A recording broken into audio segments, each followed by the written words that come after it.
Dan sesuai kayak apa ya judulnya ya, Selepas Tahlil itu tuh sangat dekat banget loh buat kita. Dan kayak apa ya, sesuatu yang dekat kok jadi sehoror ini ya. Kalau misalkan action kan kita tahu ya lawannya mana. Nah kalau yang ini tuh gerakan kalau yang ini tuh adalah melawan diri sendiri gitu.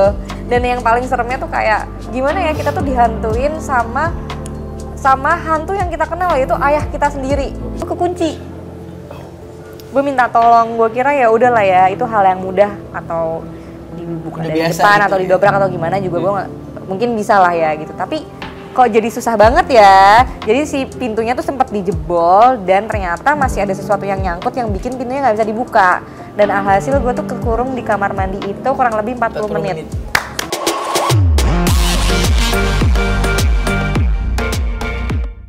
Hello Instatizen, welcome back to iTalk with me, Oki Alparesi. Seneng banget hari ini iTalk kita lagi ada di studio karena kita sedang ada di gala premier Selepas Tahlil yang bakal tayang hari ini tanggal 10 Juli.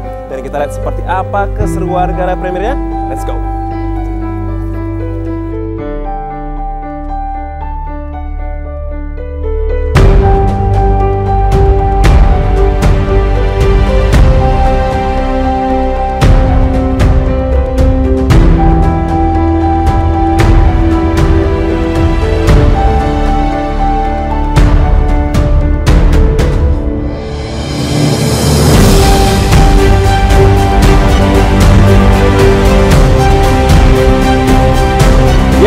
Tadi kita udah lihat gimana keseruan, kehebohan, dan antusiasme para penonton film horor, pecinta film horor. Udah kita lihat tadi seru banget ya, rame, dan mereka excited banget. Nah, bukan cuma mereka yang excited, tapi ada dua orang yang hari ini udah hadir di sini bersama saya, yaitu ada Agni dan juga Bastian. Guys, tadi aku udah dari red carpet sampai di dalam, sampai ada display keranda tadi di situ ya. Gimana ya antusiasme kalian dan first impression nonton film ini gimana tadi? Jujur, thank you Insert. Aku nggak menyangka ternyata Insert bisa dihadirkan di 21. Thank you banget udah kesini, niat banget. Dan sejujurnya aku berasa lucky aja, terus juga happy, dan aku nggak nyangka filmnya sebagus ini. Selamat tadi. Bastian gimana?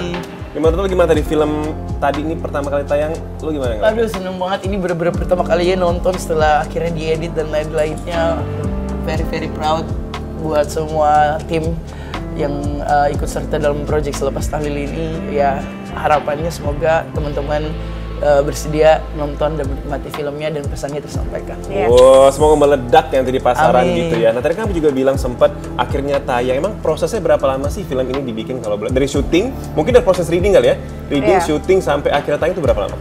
Kalau dari proses reading sendiri sih kita dari bulan Februari ya? Awal. Dari Februari, Januari ya? Januari akhir, terus kita mulai syuting Februari sampai di bulan Maret. Sisanya itu proses dapur. It's quiet.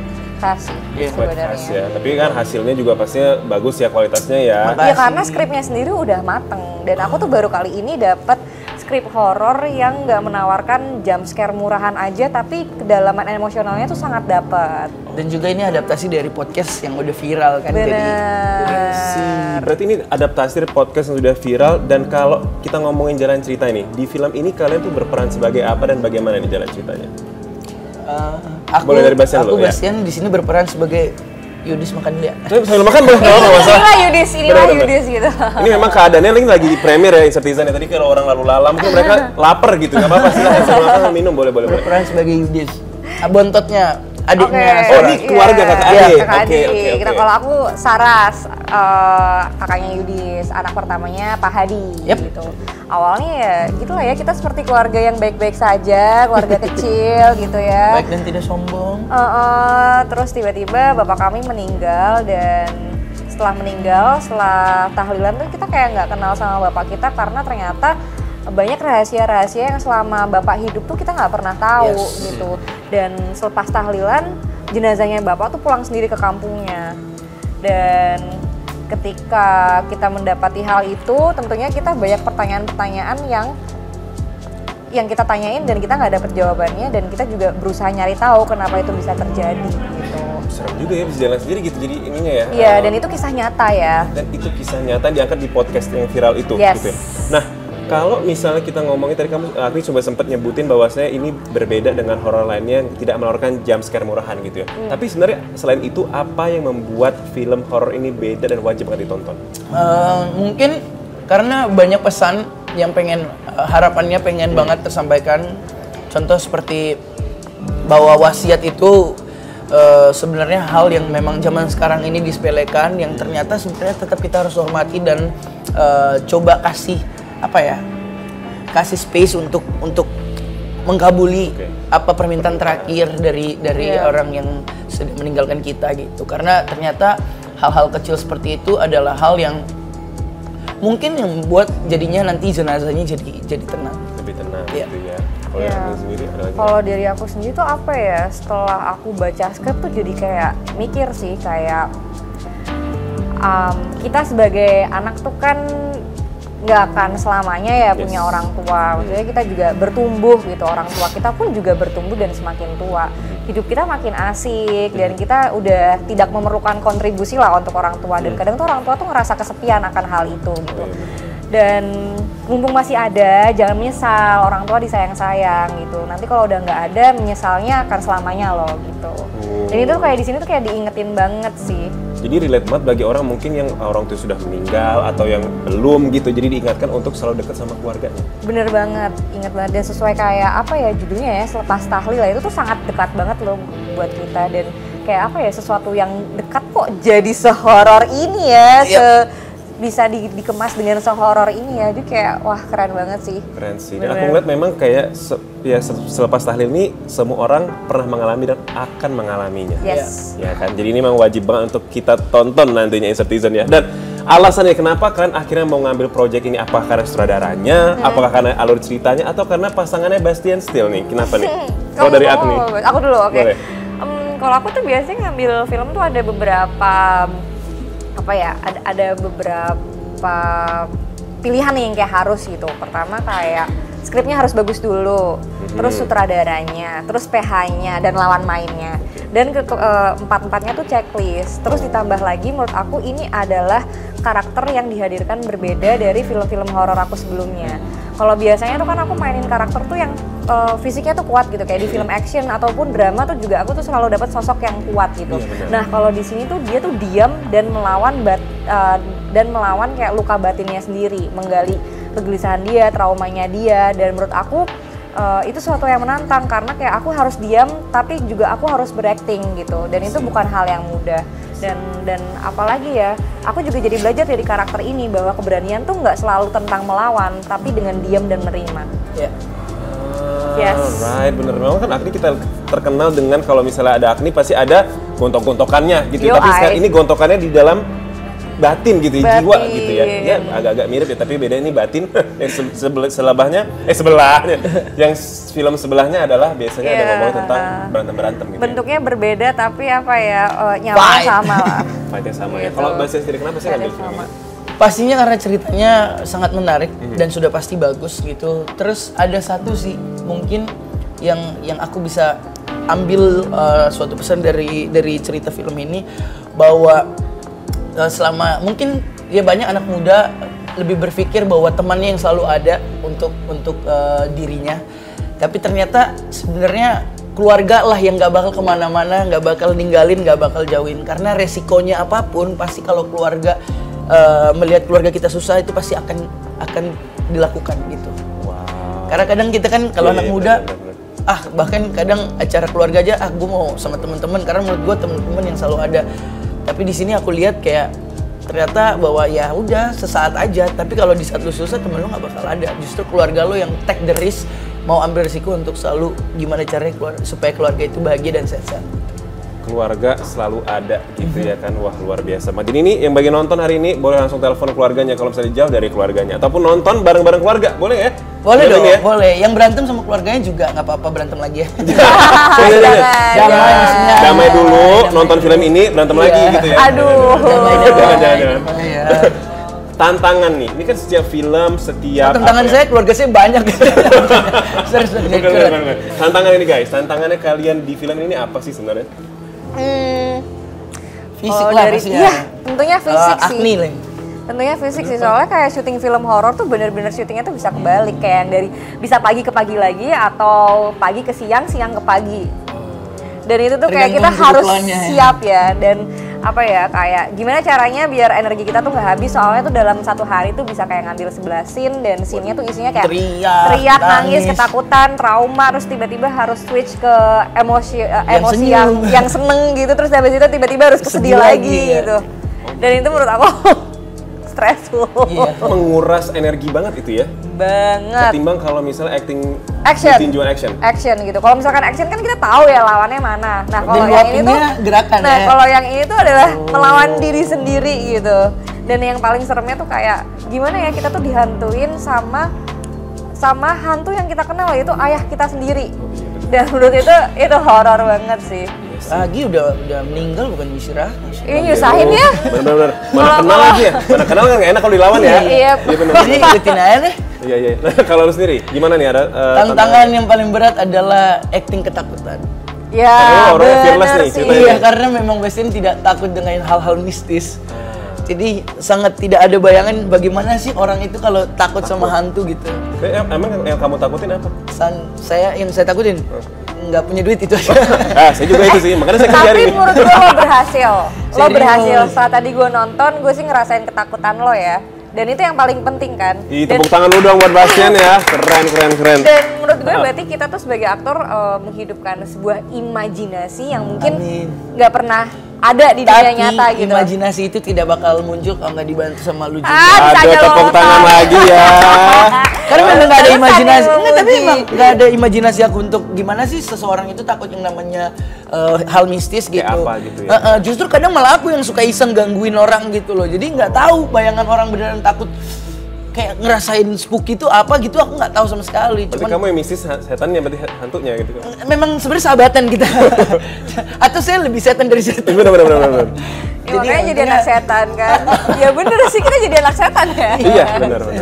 Wah, berarti itu tantangannya untuk menghadirkan ketakutan itu agak susah karena kamu orang bukan penakut gitu. Nah, selama masa produksi nih, kalau lu emang nggak takut kan? Kalau Agni sendiri ada ngalamin hal mistis nggak nih? Ada banget lagi. Sebenarnya bukan hal mistis ya, gue tuh nggak tahu itu lebih ke sial aja atau emang sebenarnya itu gue lagi digangguin. Gue tuh kekunci di kamar mandi setelah scene tahlilan bapak. Kita lagi break kan, gue pengen banget kayak pipis nih ke toilet gitu. Ya udah, emang perasaannya tuh kayak belum rilis gitu, dan di sana tuh kayak emang ada yang jagain, ada pawangnya lah. Dan dia tuh kayak bilang kayak do hati-hati ya, kamu auranya kayak lagi banyak yang pengen dateng atau apalah gitu. Maaf ya mbak, orang kasih. Terus kayak dibersih-bersihin lah, setelah itu gue ke toilet. Nah pas gue keluar dari toilet, gue kekunci. Gue minta tolong, gue kira ya udahlah ya, itu hal yang mudah, atau dibuka dari depan gitu, atau didobrak atau gimana juga gue nggak, mungkin bisa lah ya gitu. Tapi kok jadi susah banget ya. Jadi si pintunya tuh sempat dijebol, dan ternyata masih ada sesuatu yang nyangkut yang bikin pintunya nggak bisa dibuka. Dan alhasil gue tuh kekurung di kamar mandi itu kurang lebih 40 menit. Spekta. 40 menit dan nggak tahu alasannya kenapa. Akhirnya pintunya didobrak, yes. Iya, saking bosannya dia air closet itu cuci muka kan gitu. Jorok banget. Gitu, 40 menit loh. Iya, kayak dan gue nggak bawa handphone, terus juga dengan emosi yang belum rilis gitu ya. Jadi kayak masih di hold karena mau take lagi. Gitu. Gue nggak mungkin kesel kan. Kalau misalkan kesel pasti konsentrasinya terganggu, dan ketika gue ada adegan nangis nggak bakal dapet atau keluar air mata kan. Jadi kayak yaudah deh, sekalian di kamar mandi sekalian gue embrace aja, gue sedih dan sekalian gue nangis deh di situ gitu. Kayak emang udah secapek itu. 40 menit jam 2 malam bro. Ya aku nggak tahu. Itu jam-jam mereka keluar sih, memang bener ya. Kan? Dan emang rumahnya emang serem sih rumahnya. Iya. Gitu. Ini lokasi di mana sih? Lokasinya tuh di Jakarta Timur. Itu kebetulan rumah produser kami yang emang nggak tahu kenapa biasanya tuh kalau syuting film horor tuh kan kayak ada pajangan-pajangan yang aneh kan. Nah ini effortless, tiba-tiba di rumah itu udah ada, makanya si rumah itu dijadiin lokasi syuting. Tapi banyak kejadian aneh sih waktu syuting juga, tiba-tiba tahu nggak sih Ubin ngangkat? Iya. Hah? Kita lagi syuting tiba-tiba Ubinnya ngangkat. Akhirnya kita break dulu. Kayak ada gempa bumi tapi nggak ada gempa bumi. Itu entah kenapa terus tiba-tiba kayak tekanan tanah gitu loh, tiba-tiba tekanan tanahnya kayak pokoknya keramiknya tiba-tiba naik, akhirnya kita pulang jadinya. Udah, nggak syuting hari itu? Iya. Soalnya bahaya banget Bahaya kalau kan, misalkan kalau tiba-tiba ada yang pecah mau atau mandir apa. atau pecah atau ada yang ini. Jadi bahaya. Ya. Tapi ya bagus kita pulang ya, maksudnya safety first Iya, ya safety sih. first. Iya. Belum tentu kalau produksi lain di stop, biasanya lanjut tuh, sampai ada yang luka. Ini Nggak seru nih, deh, harus nggak ada yang deh, luka nggak nih, deh, jadi nggak cerita deh, gitu ya? nggak, Ya, nggak. jangan. Enggak dong, enggak dong. Tapi kalau sendiri ada ngalamin selain Ubin itu? Ada? Enggak ada sih. Itu berarti ya, itu menurut lo yang paling... Makanya nih, kita tuh hidup harus positif. Harus selalu menjaga sekeliling, menjaga mungkin dunia-dunia yang mungkin kita nggak bisa tahu. Jadi ya lu kan terus toilet, Ubin. Mungkin alam lain tadi menurutnya untuk istirahat dulu, udah besok aja lanjut syuting. Bisa, bisa, kali ya. bisa. Oh, bener Ini apa sih? boleh nyemil. Iya, tegang banget Ini nih. aman kan? Boleh ya nih. Agak besar nih mau pakai nasi sekalian nggak? Nah ya.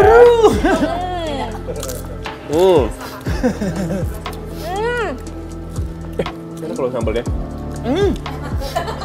Jadi guys, ini ayamnya Guys, ini pertanyaan gua sebagai orang yang belum pernah main film ya, sebagai aktor. Nah, Main lah. doain ya di sini ya. Nggak, tapi gue penasaran aja nih, sebenarnya kalau kalian tuh sebagai aktor atau actress itu ada dikasih target penonton nggak sih?